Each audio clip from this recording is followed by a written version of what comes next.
Don't care what they think. देखिए ऐसा आप लोगों में से बहुत सारे लोगों के साथ होगा अभी, जिसको 1 अटेम्प्ट, 2 अटेम्प्ट, 3 या शायद उससे ज़्यादा भी लगे होंगे। एक बात समझ लेना, राइट? नंबर ऑफ अटेम्प्ट से फ़र्क पड़ता है क्या? पहले ये समझ लो। आंसर इज़ नो, क्योंकि जो आपके सामने खड़ा है उसको भी 2 लगे, तो इससे कोई फ़र्क नहीं पड़ता। पॉइंट नंबर 1 बराबर है कि नहीं? दूसरा, सर आप ये क्यों सोच रहे हो कि तुमको सिर्फ़ जॉब ही करना है? तुमने तुम्हारी प्रैक्टिस चालू कर दी तो किसको फ़र्क पड़ने वाला है? नहीं पड़ता। दूसरी बात देखो, हर एक जन कोई ना कोई कुछ ना कुछ तो बोलेगा ही।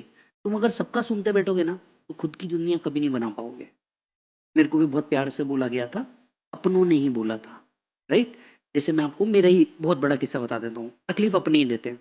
मैं सीए बन गया, सीए बनने के बाद मेरे 2 भाइयों ने मेरे को बैठाया। देखो क्या होता है, भाई जब सीरियस होता है ना, थोड़ा अलग माहौल होता है। इस बार भाई का फ़ोन आया, शाम में मिलना है, बात करनी है। अपन बैठ गए अपने 2 बड़े भैया के साथ। मेरे ही दोनों बड़े भैया जो दोनों बैंक में थे, बोले विजय क्या कर रहा है? मैं टीचिंग में था तब और बहुत सब्सटैंशियल इनकम नहीं थी। तो बोले विजय कितना कमा रहा है? भाई को एक्सप्लेनेशन देना, जवाब देना ये बहुत बड़ी बात है।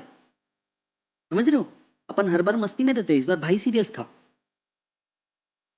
बोले कितना कमा रहा है? तो मैंने बताया, मैं बोला इतना-इतना कमा रहा है। बोले यार क्या कर रहा है तू? 15-20 हज़ार रुपए कमा रहा है महीने का। तो हमारे ऑफिस में एक चार्टर्ड अकाउंटेंट, क्रेडिट मैनेजर 50,000 रुपए पर मंथ कमाता है। कहाँ ये सब टीचिंग वीचिंग सब में पड़ा हुआ है?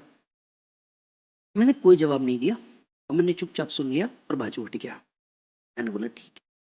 देखिए जब आप अपने पैशन को फॉलो करते हो ना, तो बहुत लोगों की सुनना पड़ता है, इंक्लूडिंग कई बार खुद के मन की भी सुनना पड़ता है कि तेरे से नहीं हो पा रहा।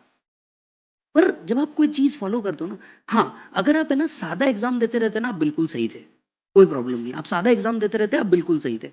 पर जब आप सादा एग्ज़ाम नहीं दे रहे हो, आपको भी पता है इंडिया की one of the toughest exam दे रहे हो। अच्छा मेरे को एक बात बताओ, जिस टाइम तुम सबने सीए जॉइन किया था, तब क्या तुमको ऐसा था क्या कि सीए में आए तो पास हो ही जाता? या पहले से पता था कि अटेम्प्ट लग सकते? जेन्युइनली बताओ क्या था? पता था ना? तो आज उसको इतना क्यों कोस रहे हो? ठीक है ना, जब अपने फाउंडेशन के रिजल्ट को एप्रिशिएट किया था, अपने इंटर के रिजल्ट को भी एप्रिशिएट करो, कोई बात नहीं। तुमको बस ये समझना है कि तुम उनके पैरामीटर तक के सेट नहीं हो पा रहे। आप इसे कुछ ऐसे समझ लीजिए कि भैया किसी पर्टिकुलर जगह जाना है, जैसे अगर आपको क्लब में जाना है तो कुछ कंडीशन है, आपको जूते पहनने होंगे, कुछ अच्छा दिखना होगा, एटसेट्रा एटसेट्रा। ये उनकी भी कंडीशन है, बेसिक कंडीशन की भैया तुम्हारे पास इतना स्टैंडर्ड नॉलेज तो होना ही चाहिए, तो तुम बड़े लेवल के लिए होंगे। इस बात को बस इतना एक्सेप्ट करो ना, इसे फेलियर बोल करके एक बहुत बड़ा पहाड़ लेकर के मत एक्सेप्ट। बिल्कुल नहीं, हम लोग इसके लिए नहीं बने। एक बात याद रखना, हम सब एक आम परिवार से आते हैं और ये हमारी ही ज़िम्मेदारी है हमारे परिवार के स्टेटस को चेंज करने की। बस काम खत्म। तो ये दिमाग ही नहीं लगाना कि व्हाट दे थिंक। जिसको जो बोलना है आज बोलने दो।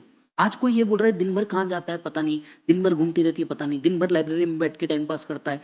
सब सुनने का, सब सुनते रहने का, सब सुनते रहने का, सब सुनते रहने का। एक समय आएगा जब तुम्हारा समय बोलेगा तुम। समझ में आ रही क्या बात? ये टाइम आएगा। मेरे भाइयों की अगर मैं बात मान लेता, वो 50,000 पे रुक जाता। मैंने खुद की सुनी। मैंने किसकी सुनी? खुद की सुनी। तो अपन उससे ज़्यादा का सैलरी पे कर रहे हैं। समझ में आ रहा है क्या? अपन उससे ज़्यादा का सैलरी पे कर रहे हैं। मतलब आप समझो कि भगवान इतना अच्छा दिन भी दिखा रहा है या बच्चों की इतनी कृपा है, कि आज पैसे के बगैर भी काम कर रहे हैं तो उतना ही मज़ा आ रहा है जितना पैसे में आता था।